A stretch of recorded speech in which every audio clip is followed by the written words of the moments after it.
네, 그럼 여기서 법조팀 조희원 기자와 함께 구체적인 수사 상황 살펴보도록 하겠습니다. 어서 오세요. 네, 오늘 조규용 장관이 검찰에 소환이 되는데 이게 국무위원 가운데는 첫 소환이잖아요. 네, 맞습니다. 결국 비상계엄을 선포하기 전 국무회의 참석자들이 과연 어떤 혐의가 있는가, 이들도 사실상 동조자인가, 맞습니다. 방조자인가 이런 얘기가 계속 많았는데 오늘 소환 어떻게 봐야 될까요? 우선은 경찰이 국무위원 그 당시 회의에 참석했던 국무위원 11명, 윤 대통령을 빼고 11명에게 나와서 소환 조사를 받으라라고 요청을 했는데 조규용 장관이 오늘 검찰에 먼저 출석을 한 겁니다. 아, 그러면 네. 11명한테 모두 나오라고 했는데 네, 경찰은 그렇고 검찰이 누구한테 소환 조사를 요청했는지는 아직 확인되지 않고 있는데요. 차례차례로 부를 가능성이 일단 높아 보이는데 우선은 조규용 장관이 가장 먼저 소환 조사를 받은 것으로 보입니다. 네. 일단 조 장관 같은 경우에는 이미 5일에 국회에서 내가 거기에 밤 10시 17분쯤에 도착을 했고 45분쯤에 회의실에 나왔다 이러면서 굉장히 구체적으로 진술을 한 적이 있습니다. 아, 상당히 긴 시간이네요. 17분에서 45분. 네, 맞습니다. 네. 네. 그래서 전반적인 좀 의견을 들었을 것으로 추정이 되고요. 상당히 좀 일찍 도착한 편이라서요. 그리고 본인이 거기에서 반대를 했다. 나는 강하게 반대를 했는데 막지 못했고 대통령이 이미 거의 회의를 마무리하는 분위기여서 자기가 의견을 개진하지 못했다. 이런 얘기를 한 적이 있습니다. 그래서 조규용 장관이 반대를 했기 때문에 일단 검찰로서도 부르기가 조금 더 편했을 것으로 좀 보이고요. 그리고 진술을 좀 협조를 해줄 것으로 보이는 그런 점쳐지는 인물 중 하나였습니다. 자기가 의견 개진을 못했다고 했는데 어떻게 네. 반대를 했다는 거죠?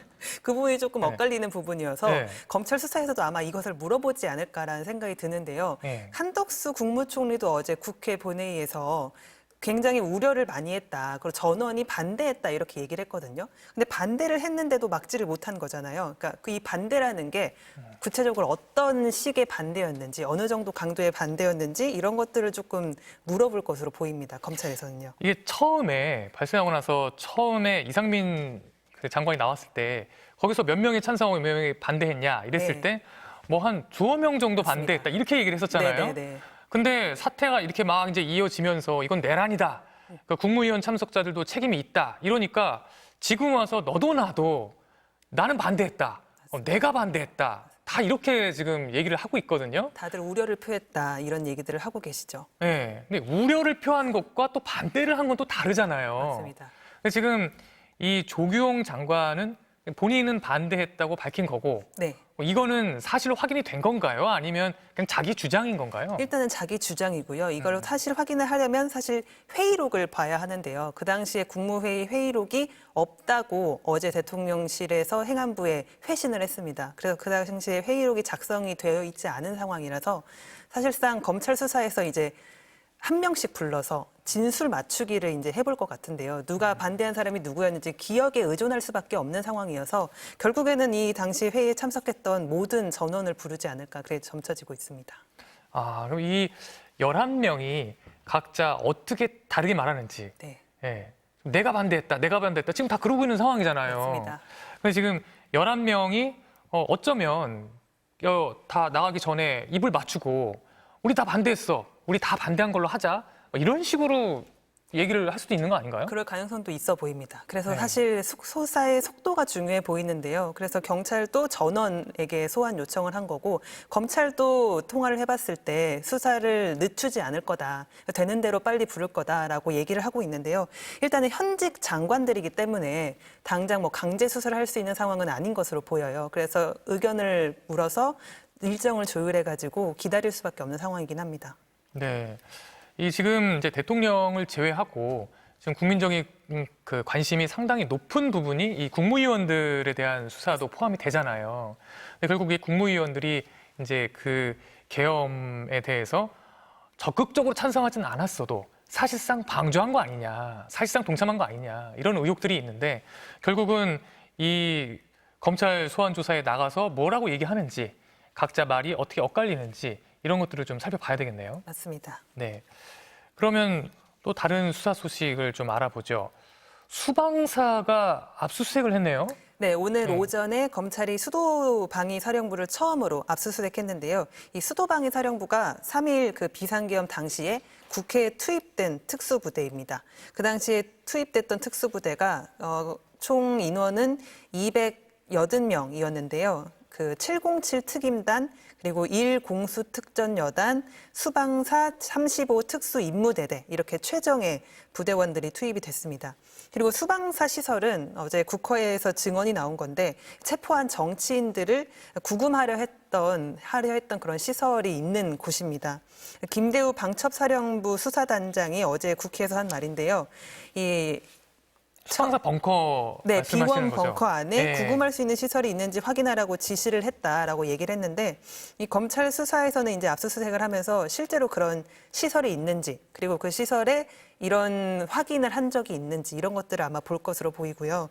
이게 그 수방사 벙커를 확인하라고 했다는 얘기가 나오고 나서 네. 그 수방사 벙커의 모습이 살짝 자료로 공개가 됐거든요.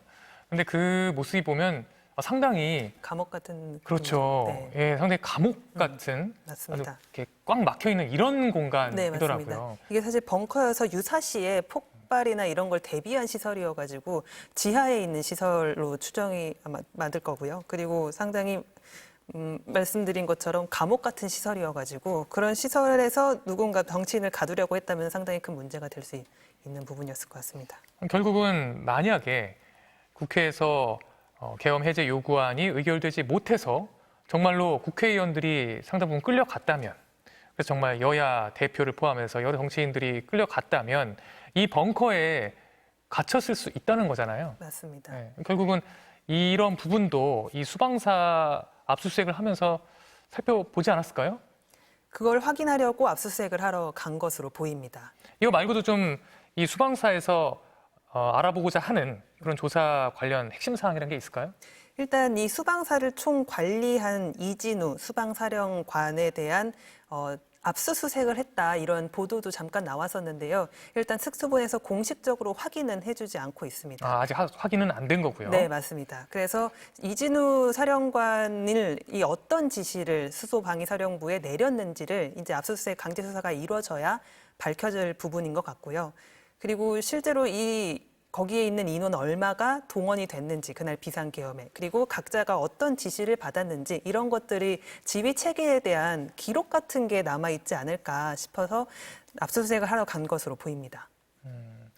결국은 지금 이번 내란 사태에서 가장 중요한 부분이 국회에 대한 군인의 진입이었잖아요. 군의 진입. 근데 그 부분에 있어서 이 국회에 투입됐던 수방사를 조사하는 것이 일단은 압수수색에 들어가면서 가장 중요한 부분이다 이렇게 본 거라고 할 수 있겠네요. 맞습니다. 근데 또 다른 그 군인들에 대한 수사도 계속 이어지고 있죠. 또 여인영 사령관 수사도 이어지고 있죠. 지금 소환 조사가 이틀째 이어지고 있지 않습니까? 이틀째입니다. 네. 네. 지난 10일에는 현역 군인 신분으로 이제 피의자 신분으로 조사를 받았는데요. 오늘은 이틀 만에 다시 피의자 신분으로 또 조사를 받았습니다. 이 여인영 전 사령관의 조사가 지금 검찰 수사에서는 굉장히 중요한 부분인데요. 김용현 전 장관은 이미 신병을 확보했으니까 수사를 계속할 수 있는 부분이고 여 전 사령관 같은 경우에는 김용현 장관의 지시를 곧장 받아서 국회와 중앙선관위에 방첩사 요원들을 보내라고 특임대를 보내라고 지시를 한 인물입니다. 이게 굉장히 핵심 인물 아닙니까? 맞습니다. 김용현 장관을 제외하면 그 나머지 인물들 중에서는 가장 핵심적인 인물이라고 볼 수 있는 가장 지휘 체계의 윗선에 있는 인물입니다. 이 여인영 사령관이 어떤 역할을 한 것으로 보이는지 다시 한번 좀 정리를 좀 해주실까요? 네, 어제 국회 국방위원회가 열렸잖아요. 거기 현안 질의에서 상당히 많은 진술이 나왔는데요. 이 여전 사령관이 선관위 장악을 지시를 구체적으로 했다 이런 진술들이 상당히 많이 나왔습니다. 네. 그래서 정성우 방첩사 1처장은 여전 사령관이 중앙선관위 서버를 복사를 하고 통째로 들고 나오라고 지시를 했다 이런 얘기를 했고요. 김대우 방첩사 수사단장은 여인영 장관이 아까 말씀드린 것처럼 정치인을 체포해서 수방사의 그 B1 벙커 안에 구금할 수 있는 시설이 있는지를 한번 확인해봐라 이런 지시를 받았다고 합니다. 그런데 여인영 전 사령관은 자신은 비상계엄이 일어난 거를 뉴스를 보고 알았다라고 말한 적이 있거든요. 그래서 이 진술이 사실상 배치되는 건데 알고 지시를 내린 거니까요. 그래서 이런 증언들을 확인하는 데 초점이 맞춰질 것으로 보입니다. 지금 이 여인영 사령관에 대해서는 지금 숱한 진술이 지금 나오고 있는 거잖아요. 맞습니다. 지금 말씀하신 것처럼 선관위에 들어가서 서버를 통째로 들고 나와라 라는 지시를 했다는 증언도 나왔고 또 벙커에 구금할 수 있는지 네. 그런 것도 확인해 봐라 라는 지시를 맞습니다. 이분이 내렸다. 이런 얘기까지 나오고 있는데 근데 이 여인영 사령관이 이렇게 말했다는 거예요. 나는 비상계엄이 일어났다는 걸 TV를 보고 알았다? 네, 맞습니다. 아, 이거는 좀, 계획을 사전에 사달받은 적이 없다. 이런 말을 사달받은 적이 했는데, 아예 없다. 네네. 그랬는데 예. 오늘 속보가 나온 게 하나 있는데요. 여인원 전 사령관이 지난 특수본 조사를 받으면서 이 비상계엄의 사전 징조를 인지하고 있었냐라는 질문을 받았다 그래요. 그러니까 총선이 끝나고 초여름쯤에 대통령과 식사 자리를 했는데 시국을 걱정한 이야기를 막 하다가 대통령께서 계엄 이야기를 꺼내신 적은 있다 이렇게 진술을 했다고 그래요. 아, 그때 시기가 언제라고요? 올해 총선이 끝나고 초여름쯤이라고 합니다. 총선 끝나고 초여름쯤에 그러니까 네. 총선에서 여당이 참패를 하고 그렇습니다. 야당이 압승한 이후에 시국을 걱정하는 이야기를 네. 하면서 대통령이 계엄 이야기를 꺼내셨다라고 진술을 했는데 그럼 대통령의 머릿속에는 이미 그때 이 내란 사태에 대한 생각이 있었다라고 볼 수 있는 거네요. 네, 그렇게 본인은 들었고 그래서 본인은 그런 이야기를 하면 안 된다. 요즘 군은 예전에 그런 군이 아니다라면서 만류를 했다. 아, 본인은 만류했다. 만류했다. 그리고 설마 계엄을 진짜로 하겠냐 이런 생각이 들었다라는 진술을 했다고 합니다. 검찰에. 네. 이분은 지금 보면 사실 이렇게 지금 내란 사태의 핵심 인물이면서 지금 여러 가지 행위를 한 것들이 지금 계속해서 진술로 나오고 있는데 지금 책임을 지금 다 떠넘기고 있는 거나 마찬가지예요, 지금. 그러면 지금 자기 휘하에 있던 사람들이 선관위 서버 통째로 들고 나오라고 지시했다. 벙커 구금한지 가능한지 확인하라고 했다. 이거 다 자기가 얘기했다는 건데 맞습니다. 자기는 이거 안 했다고 하는 거나 마찬가지잖아요. 자기는 몰랐다 얘기한다는 건. 통상적으로 생각해 보면은 이 어떤 지시를 받았을 때 왜 이런 지시를 하는지 묻거나 아니면은 좀 납득을 해야 그걸 다시 하다를 하는 거잖아요. 그리고 선관위 투입 같은 경우에는 상당히 몇 시간 전부터 대기하라는 지시를 받았다는 증언들이 나오고 있는데 과연 비상계엄 선포 전에 사전 공유가 없었는지 여인원 장관이 몰랐던 게 맞는지를 집중적으로 좀 캐물을 것으로 보이고요. 네. 그래서 검찰은 아마도 오늘 조사를 마무리하면 여인원 장관의 신병도 확보할 것 같다. 그럴 가능성이 높다라는 전망이 나오고 있습니다. 자, 오늘 조사가 이루어지고 나면 이제 김용현 전 장관에 이어서 맞습니다. 여인현 사령관의 신병도 검찰이 확보를 하게 될 것 같다. 당초 어제 조사가 끝날 때쯤에 여인홍 장관의 신병을 확보할 것 같다 이런 얘기가 나왔었는데요. 어떤 이유인지 모르겠지만 조금 더 조사가 필요해서 여인홍 장관을 일단 집에 보내고 다시 오늘 부른 상황인데요. 오늘은 아마도 좀 결론이 나지 않을까라는 얘기도 있습니다. 검찰이 이렇게 여인형 사령관의 신병을 확보할 수 있다라고 얘기를 했다는 건 그만큼 혐의 내용을 많이 확인했다. 맞습니다. 네, 그렇게 볼 수 있는 거겠네요. 일단 그 방첩사도 나흘째 압색을 진행을 했는데요. 일단 이 홍장원 전 국가정보원 1차장이 일단 주요 정치인을 체포하라는 지시를 내가 전해 들었는데 그걸 하다라고 지시한 게 방첩사다 이런 얘기를 했어요. 이 증언에 따라서 방첩사 압색을 진행을 했고요. 그리고 특수전 사령관의 자택과 곽종근 전 특수전 사령관의 자택과 집무실을 압색을 했는데 거기에 대한 압색은 오늘로 마무리했다고 검찰이 공식 발표했습니다. 네, 여인형 사령관 곧 검찰의 신병 확보가 될 것 같고요. 여인형 사령관보다 사실 더 핵심 인물 김용현 전 국방부 장관 아니겠습니까? 맞습니다. 어제 뉴스를 듣고 아마 많은 분들이 놀랐을 거예요. 맞습니다. 사실 그 전에 밤 사이에 구속영장 이제 구속이 됐다라는 얘기를 들었는데 곧이어서 자살을 시도했다. 맞습니다. 네, 이런 얘기가 나왔는데 그래서 사실 처음 그런 소식을 들으면 건강은 괜찮나 네. 이렇게 확인을 하게 되잖아요. 그래서 그 내용을 보니까 자살을 또 시도한 것도 아니고 시도를 하려다가 네. 걸려서 맞습니다. 그러니까 시도의 시도를 네. 못한 그런 상황인 네. 건데 지금 검찰에서는 지금 어떻게 지금 수사를 이어가고 있는 건가요? 일단 지금 몸 상태가 양호한 것으로 알려져서요. 어제 다시 소환 조사를 했습니다. 그리고 오늘은 뭐 경찰이 국방부와 함께 보안폰을 압수수색했다는 소식이 조금 전에 들어왔는데요. 일단 이 보안폰에는 이 도감청 통화 녹음 방지 프로그램이 깔리긴 했지만 이 보안 휴대전화의 기록 같은 것들을 볼 수 있을지도 몰라서 압수수색한 것으로 보이는데요. 이 김용현 같은 경우에는 오늘 윤 대통령이 담화에서 직접 자신이 비상계엄은 국방부 장관과만 상의를 했다 이렇게 얘기를 했잖아요. 그렇죠. 오늘 네. 대통령이 직접 얘기했어요. 자기는 맞습니다. 국방부 장관과만 상의를 했다. 네, 이렇게 맞습니다. 직접 지시를 했다. 이렇게 얘기를 했죠. 네, 그래서 이 비상계엄을 직접 상의를 했다고 하는 거는 비상계엄의 모든 정보를 다 알고 있다라는 말이 되잖아요. 그렇기 때문에 김용현 장관에 대한 검찰의 수사가 더 많이 깊이 있게 진행될 수밖에 없는 상황일 것 같습니다. 지금 김용현 장관은 이 검찰 수사에 대해서 협조적으로 하고 있는지 네. 아니면 비협조적인 태도를 취하고 있는지 혹시 이런 내용은 좀 전해진 게 있을까요? 김용현 전 장관 같은 경우에는 본인이 직접 수사 초기부터 비상계엄은 내가 건의했다라고 말한 인물이거든요. 그러니까 이 비상계엄에 자기는 몰랐다라는 그런 입장은 아니고 본인이 직접 주도적으로 건의를 했다라는 입장이어서 검찰의 수사에도 비교적 대답을 잘 하고 있는 것으로 보입니다.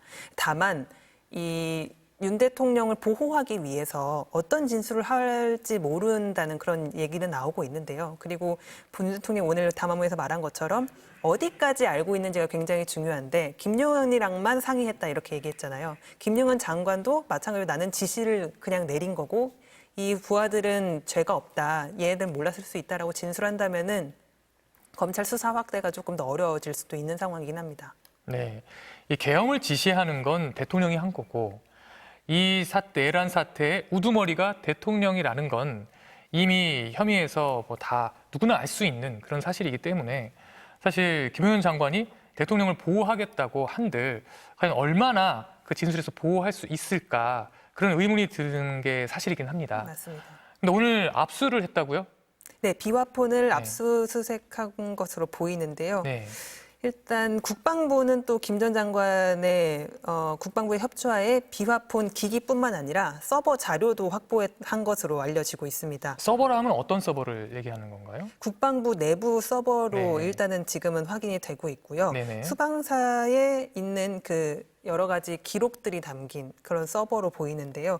자세한 소식은 조금 더 올라오지 않아서 나오는 대로 다시 전해드려야 될 것 같습니다. 김용현 장관이 이 내란 사태 이후에 자기 휴대폰을 몇 번을 바꾼 정황도 나오지 않았습니까? 맞습니다. 네, 근데 휴대전화를 바꿨죠. 네, 세 번을 바꿨나요? 3번으로 네, 확인이 됐습니다. 네, 세 번을 바꿨다고 했는데 지금 며칠 되지도 않는 그 한 뭐 이틀 그 사이에 이렇게 계속 바꾸면서 증거 인멸을 시도한 건데 비화폰은 상관이 없는 건가 봐요. 비화폰은 우선 이게 공적으로 쓰는 휴대전화잖아요. 네. 그래서 상당히 도감청 이런 방지가 되어 있고 통화녹음 네. 방지가 된 휴대전화이기 때문에 네. 사실 어떤 자료를 유의미한 자료를 확보할 수 있을지는 잘 모르겠습니다. 아, 그렇군요. 어제 이 수사와 관련해 가지고 또 중요한 소식이 전해졌습니다. 공조수사본부가 본격 출범이 됐어요. 네. 여기에 지금 참여한 게 경찰, 그리고 공수처, 그리고 국방부 조사본부. 이렇게 네. 이렇게 세 기관이 참여를 해서 공조해서 수사를 하겠다 해서 본부를 본격 출범을 했습니다. 네. 근데 사실 여기에 검찰은 제외됐잖아요. 맞습니다. 네. 그럼 이건 어떻게 봐야 되나요? 그래서 어제 취재를 해봤는데요. 어제 자료가 이 세 기관이 공조수사본부를 출범시킨다는 자료가 6시쯤에 나왔어요. 근데 그 전부터 검찰이 이제 공수처나 경찰의 합동수사를 제안했다라는 게 취재가 돼서 검찰이 제안을 했다는 건가요? 네, 맞습니다. 네. 그래서 저희도 계속 언제 출범을 하는 거냐, 같이 하는 거냐라고 물어봤더니 조율 중이라는 답변만 내놨었어요. 그래서 조만간에 하겠구나라고 기다리고 있었는데 6시에 그 보도자료가 나오면서 검찰이 빠진 거예요. 검찰 관계자들한테 어떻게 된 거냐라고 물어보니까 안 들어가시기로 결론이 난 거냐라고 하니까 이런 공조수사본부가 출범하는지 본인들은 알지 못했다. 몰랐다? 뉴스를 보고 검찰은 알았다. 몰랐다? 네, 그런 얘기를 하더라고요. 그 얘기는 검찰이 빠진 게 아니라 검찰이 빠져진 거네요. 맞습니다. 그렇게 보입니다. 나머지 세 개 기관이 검찰을 제외하고 이제 자기들끼리만 하겠다, 우리끼리 하겠다 맞습니다. 이렇게 했다고 볼 수 있는 건데 그럼 결국은 지금 이 나머지 세 개 기관, 경찰, 공수처, 국방부가 함께 수사하는 공조수사본부와 검찰이 서로 경쟁 구도에 있다라고 볼 수 있겠네요. 맞습니다. 그래서 일단 오늘 당장 공조수사본부가 이 대통령실 청사에 수사관을 보내서 합참 측이 의미 제출하는 자료 확보에 나선 것으로 지금 보도가 들어와 있는데요. 여기서 확보하는 자료 같은 것들을 검찰도 공유를 받을 수 있냐 이렇게 물어봤어요. 그랬더니 검찰 관계자가 상황을 지켜보겠다 이렇게 얘기를 하더라고요. 그래서 어쨌든 수사의 중복을 피하기 위해서 공조수사본부를 출범시킨 거고 검찰도 어제 물어봤을 때 최대한 협조를 해가지고 공유를 하겠다 이런 말을 했단 말이에요. 그래서 자료를 그럼 받을 수 없는 거냐. 그래도 이게 합의를 해가지고 수사할 것으로 보인다는 전망을 내놔도 되냐라고 물어보니까 신중하게 관측해달라라고 했습니다. 못한다는 말로 들렸습니다. 아, 못한다는 말로 들렸다. 네. 그럼 당분간 이 경찰 검찰과 공수처, 예. 네, 공조수사본부의 중복 수사는 피할 수 피할 수 없을 없는. 것으로 보이고요. 네. 물론 수사 경쟁으로 이어지면 좋긴 하겠지만, 네. 네. 이게 우리가 항상 알지만 무언가의 실체를 밝혀낼 때는 이쪽 저쪽의 수사가 다 함께 밝혀져서 이쪽만 알았던 부분, 저쪽만 알았던 부분이 합쳐지면 그렇죠. 전에는 몰랐던 큰 그림이 혹은 숨겨져 있던 그림이 드러나기도 하지 않습니까? 맞습니다. 결국은 이 내란 사태의 실체, 또 윤석열 대통령의 책임을 정확히 규명하기 위해선 결국엔 이 경쟁적인 수사가 결국은 언젠가는 합쳐져야만 제대로 된 수사가 이루어지지 않겠나 맞습니다. 그런 생각이 들고 그런 면에서 이제 오늘 내란 특검이 일반 특검이 국회에서 통과를 했기 때문에 결국 특검이 출범을 하면 이런 문제는 다 해결되는 거 아닌가요? 맞습니다. 그래서 검찰도 이 수사 초기부터 사실상 이건 특검으로 가야 된다라는 말이 내부에서도 상당히 많이 나왔습니다. 사실상 민주당과 야당 쪽에서는 검찰 수사를 믿지 못하는 상황이거든요. 검찰 출신의 대통령에 대한 수사를 제대로 할 수 있느냐 이런 우려도 있었고 검찰 스스로도 여러 가지 내란죄가 검찰이 수사 개시 범위가 원래 아니기 때문에 물론 유권 해석을 지금 법원이 내놓은 상황처럼 됐지만 그거에 대한 우려가 처음부터 컸습니다. 특검이 출범을 하면은 검찰도 그렇고 경찰도 그렇고 수사하고 있던 모든 자료를 넘기도록 되어 있습니다. 그렇기 때문에 특검으로 출범을 해서 모든 자료가 한데 모였을 때 조금 더 속도가 있고 확실한 수사가 이루어지지 않겠냐라는 반응은 검찰 내부에서도 지금 나오고 있는 상황입니다. 네, 오늘 일반 특검 법안이 국회를 통과했고 또 이미 상설 특검 법안도 통과됐기 때문에 결국은 이런 수사의 혼선이랄까요? 이런 난맥상은 결국은 이제 특검이 출범하는 순간 모든 건 정리되지 않을까 그런 생각이 드네요. 네, 그러면 또 중요한 질문입니다. 이제 결국은 윤 대통령을 수사하지 않는 한은 윤 대통령을 소환 조사하지 않는 한은 이 실체는 정확히 밝혀질 수 없는 것 아닙니까? 맞습니다. 우두머리니까요. 내란의 우두머리를 수사하지 않고 실체를 밝힐 수 없는데 결국 이 윤 대통령에 대한 강제 수사 가능할까요? 일단 현직 대통령에 대한 직접 조사는 전례가 없는 상황이긴 합니다. 탄핵이 된 박근혜 전 대통령 같은 경우에도 파면을 당한 뒤에 검찰 조사를 받았거든요. 그렇죠. 그러니까 박근혜 대통령도 수사를 받았던 그 시점은 현직 이미 대통령이 아니었습니다. 아니었던 거죠. 네. 탄핵 소추가 이루어진 상태였던 맞습니다. 거죠. 네. 그래서 지금 검찰이 고민하고 있고 공조수사본부도 고민하고 있는 게 현직 대통령에 대한 이 강제 수사가 실질적으로 가능할 거냐, 해도 되는 거냐 이런 부분을 고민하는 것으로 보이는데요. 일단 법상 문제는 없습니다. 대통령은 불소추 특권을 갖고 있긴 한데요. 내란죄의 경우에는 예외가 되기 때문에 그렇습니다. 체포도 될 수 있고 구속도 될 수 있습니다. 근데 문제는 현실적으로 가능하냐 그렇죠. 이거죠. 현직 대통령의 경우에는 경호를 받기 때문에 경호 인력과 충돌할 가능성이 상당히 높고요. 그렇다고 해가지고 대통령실에 출근해 있으면은 거긴 보안 시설이기 때문에 밀고 들어갈 수가 없는 상황이기 때문에 현실적으로 가능하냐 이런 우려가 계속 나오고 있습니다.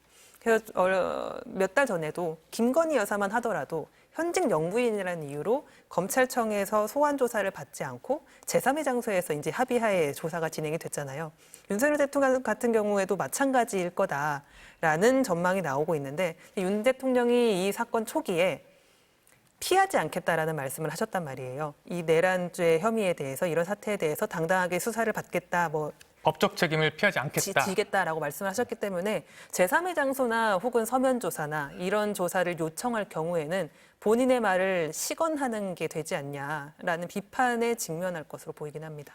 결국은 이런 문제들이 만약 내일 모레 토요일에 탄핵이 이루어진다면 지금보다는 수사가 훨씬 수월하게 이루어질 수 있다는 얘기잖아요. 맞습니다. 검찰도 그래서 내부에서는 일단 당장 이번 주 토요일이 되기 전에 강제 수사보다는 탄핵 표결의 결과를 지켜보고 그다음에 윤 대통령에 대한 강제 수사를 검토하는 게 순리대로 가는 거다라는 이런 반응이 나오고 있습니다.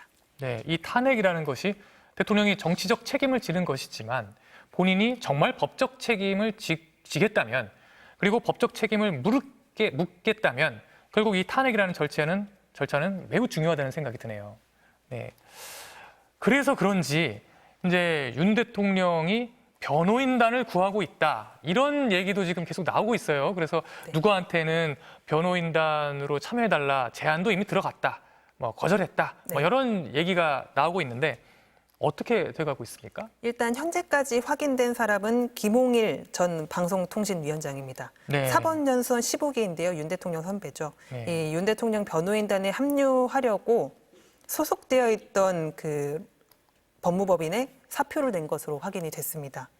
네. 그리고 또 한 명 제안을 받은 사람이 김건희 여사 명품백 사건 변호를 맡았던 최지우 변호사도 뭐 공식 제안은 아니었다고 하지만 합류할 생각이 있느냐 이런 의사를 사진을 받았다고 합니다. 네. 근데 최지우 변호사는 거절을 한 것으로 알려졌고요. 네. 다른 변호인들 뭐 석동현 전 민주평화통일 자문회의 사무처장이 거론이 됐는데 본인이 직접 SNS를 통해서 자기는 윤 대통령의 내란죄가 성립되지 않는다고 생각한다면서도 수사 단계에서는 합류할 생각이 없다라면서 근데 탄핵 소추가 되고 헌법이 된다면은 합류를 하겠다 이런 얘기를 했습니다. 네.